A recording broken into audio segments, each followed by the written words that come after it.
I saved this a little bit, I guess, toward the end. But, this is truly my answer when we do the whole, would you be into the idea more of LeBron or KD? Part of the reason that I am full-blown team KD, if you were going to pick one or the other, is this. Listen to Brian Windhorst. LeBron's contract for next year for the Lakers, if he opts in, calls for $51 million. Right. If he opts out, he is looking for contracts in that range. The Warriors have nothing like that. These other teams, like whatever you want to get on the board, whether you want to say Team X, Team Y, remember, $50 million per year, multiple years the Lakers can give him. The idea of LeBron going to play for another team for $10 million, mid-level exception, or in the case of a tax-paying team, $6 million. Even if you're going to cook up some scheme on a sign-and-trade contract, the Lakers would have to approve of that. Before you enter fantasy land, don't forget about the salary. The salary is important. I know LeBron's made a lot of money. He wants to buy an NBA team. You don't buy an NBA team leaving $50 million on the table. I mean, is this the winning card in the whole LeBron versus KD conversation when it comes to LeBron? It's not happening. It's not happening. Well, it's not happening if he decides that he wants to stay a Laker, but beyond that, it's not happening even if he decides that he doesn't want to be a Laker. It could happen. How? You trade out some salary and free up the room for LeBron to come in and make whatever he's going to make. Okay, so, but now you're talking about a free agent contract. The Warriors can't do that. When you say free up some room, how? Well, if you trade Wiggins. For who? Who knows? It's you not get even salary important. coming back. Of course it's important. You have to have salary coming back. How are you going to clear this money to sign the $51 million free agent? I don't know what the rules are as far as getting over the tax if you bring in a free agent. If you have traded players coming back, are you hard capped at that point, or can you go over the luxury tax like you have been? Well, again, the point being is if, like he even said it, for it to be the Warriors, it would need to be a sign and trade. The Lakers would need to be complicit. They would need to be in on this. Right. Are you sending Jonathan Kuminga to the Lakers? If it means you get LeBron back, you might. Oof. Well, if you're going to trade Kuminga to Phoenix, that's a team in the Western Conference. You're obviously less afraid of Phoenix than you are the Lakers. I'm less afraid of them, and maybe I'm in fantasy land, but the Suns are in deep doo-doo at such a level that you may be able to pry Kevin out of there without giving up Jonathan Kuminga. That's my dream. I know everybody just, the Suns are going to want Kuminga. Well, the Suns may not have a damn choice. Kevin Durant may have already gone into their offices and said, get me out of here. So if the Warriors are willing to give up first-round draft pick capital and Andrew Wiggins and Moses Moody and maybe another piece, that can fit. Now, I don't know if you could extend Kuminga with it. I get that. You'd have to let Clay walk. Sure, these things are difficult, but before everybody goes, don't mortgage the future, I do think we all need to answer this question. What is the future? Like, be real now. There are assets, yes. Is there a core? Well, the core is developing as we speak. Are you excited about Warrior basketball in 5 years? I don't know yet. Well, I'm not doing 5 years from now. No, but you don't know who they're going to have. Exactly. If you had a developing core, you would. Well, you do have a developing core, but you don't know if all these guys are on the team 5 years from now. Yeah, I'm excited about that being a part of the core. A 26-year-old Kuminga and Pods and TJD would be damn near 30 at that point. See, this don't feel like core players to me. Those feel like players. Kuminga doesn't feel like a core player? He feels maybe probably. Yeah, he's a core player. Maybe probably. Now, he's not going to be your best player unless he turns into a guy scoring 27 or 28 a night. Listen, I'm big on Jonathan, but I don't think the Warriors have a developing core. I think the Warriors have some developing players. Jonathan is definitely one of them. Then two other guys had good rookie years. But to think right now, gosh, this is a fair question. You have Steph Curry, and people are going, boy, this is pretty this pretty wild thought that y'all think that Steph could win another ring. It is no more wild than you thinking that Kuminga, Pods, and TJD are the key pieces to a title team in 5 years. I don't see that. I'm not saying that they are going to be key pieces to a title team. You asked if they're going to be part of the core, and you're hoping that they are. Sure, you're hoping that they continue to improve and get better. I guess what I'm asking is, do you think they've got a bird in hand? Because if they don't have a bird in hand, what are you really worried about? Do you know what I mean? Like a Brandon Podziemski, a TJD, are those the type of players that you probably could go get again if you needed to in a few years? Like, this is the balancing act they're doing.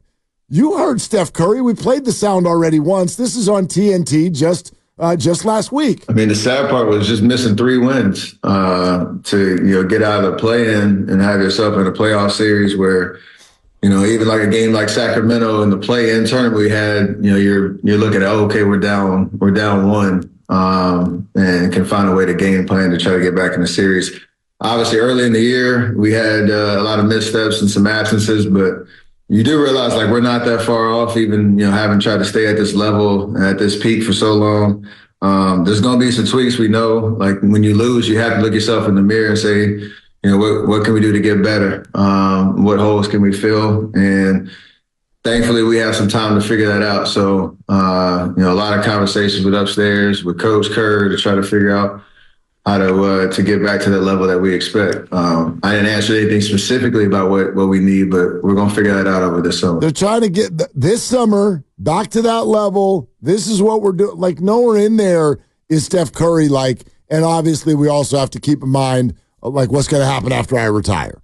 That's right, not even a thought in his mind. That group of players that is the future core potentially, they helped you get 46 wins. No doubt. So you're not just going to discard them because you want to bring in more veterans, and I don't think the team's going to do that, because at some point when Steph leaves and Draymond and Clay, you're going to want to have a team, and you're going to want to have at least one guy that the fans are excited about, and right now that guy is Jonathan Kuminga, and he's going to be eligible for an extension, and maybe he gets it this offseason, and if he does, doesn't necessarily mean they keep him, as history has shown us, Sure. But what it would tell you is that they believe in Kuminga to the tune of $27 million a year over 4, which wouldn't start this year, it'd start the year after, and fans could at least say, all right, there's a guy that the team believes in. And I think they do believe in him.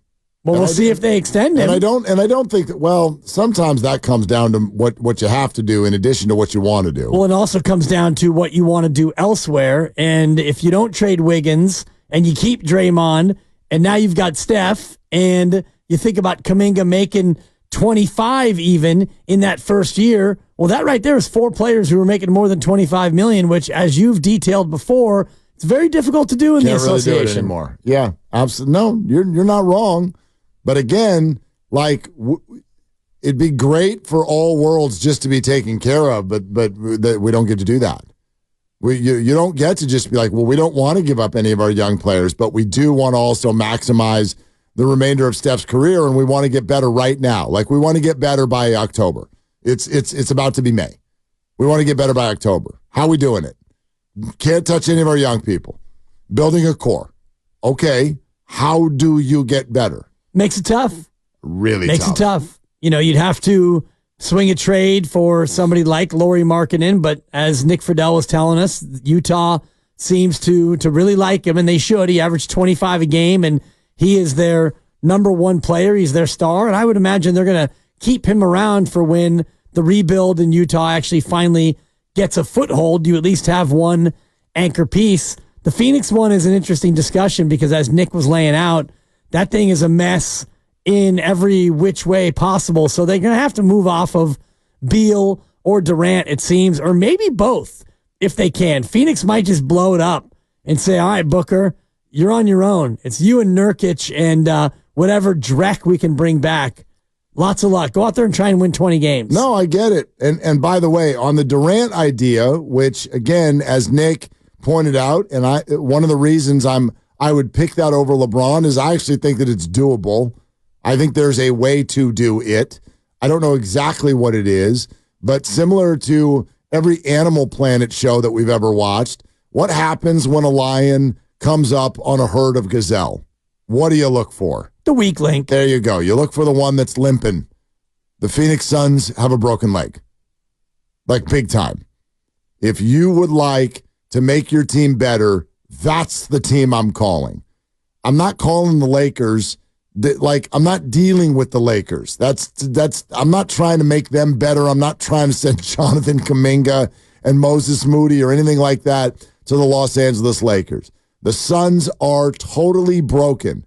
They have been put together. I said this on Sunday night. I want to make sure I say it very clearly so it doesn't sound like I'm calling any individual on the team dumb.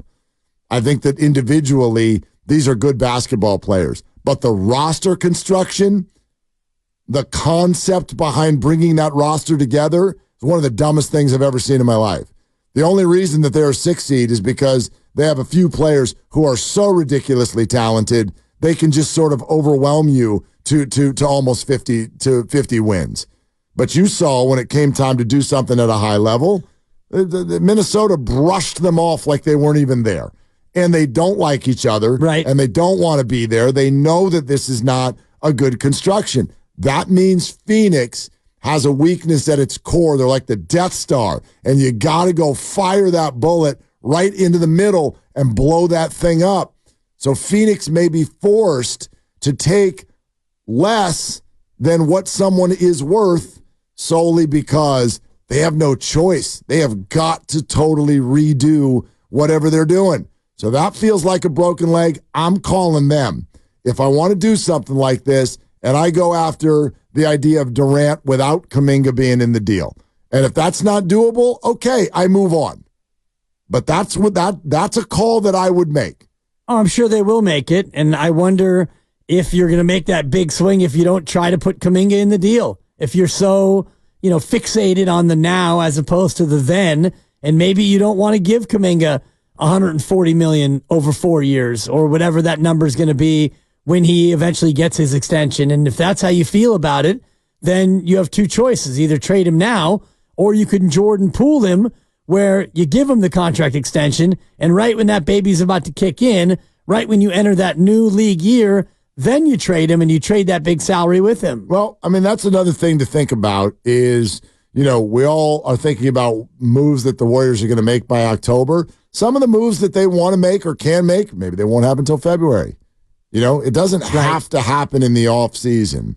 But that's the way I think that this whole thing is going to blow and the way that this thing is going to go.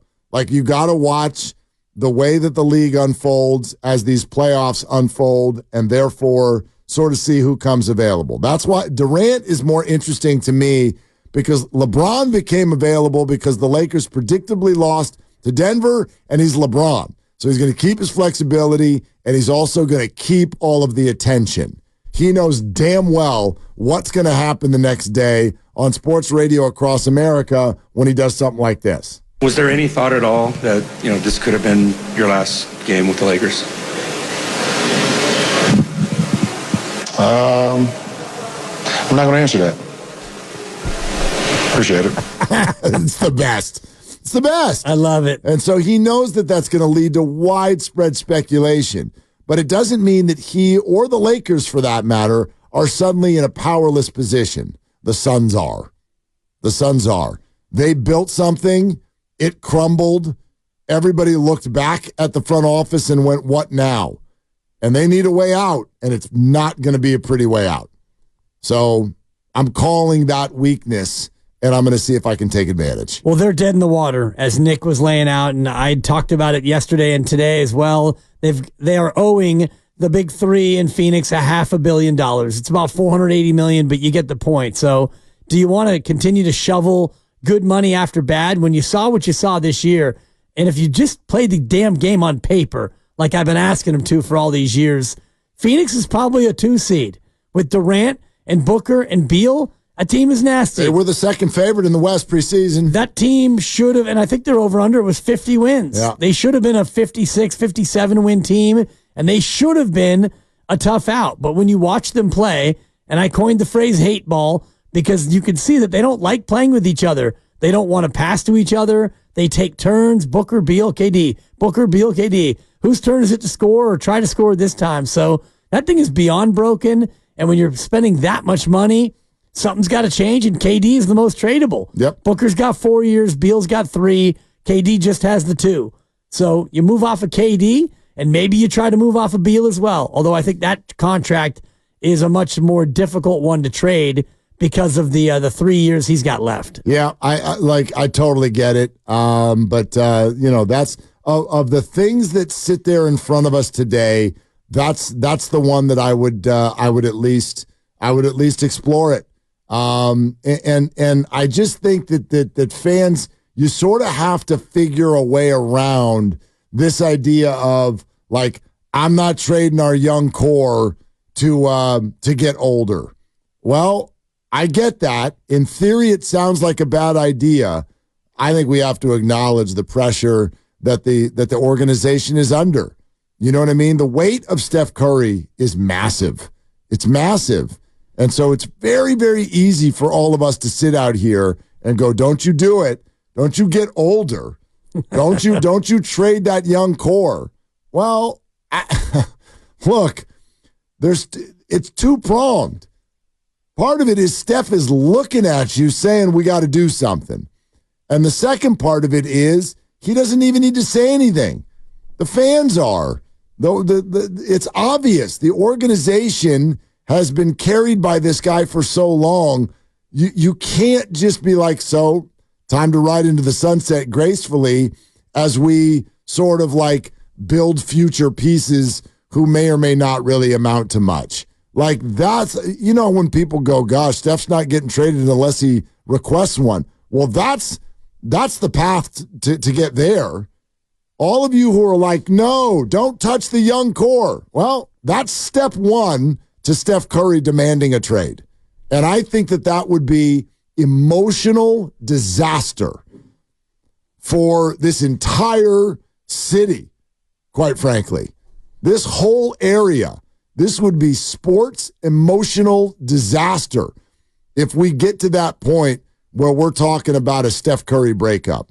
And step one is choosing young players over Steph's ability to try to win. Well, think about everything that you've heard from Steve Kerr and Steph and everybody in the know of the NBA. You need veterans to win a championship. So if you're going to maximize the Steph Curry window, you're not going to do it with 21 and 22-year-olds playing the lion's share of minutes. So if you're Steph, you're probably looking around, and all you have to do is go back to the Jordan Poole, James Wiseman era and realize that there was a lot of frustration there, especially last year. This is James Wiseman. Yeah, exactly. Playing with younger players who didn't yet understand how to win.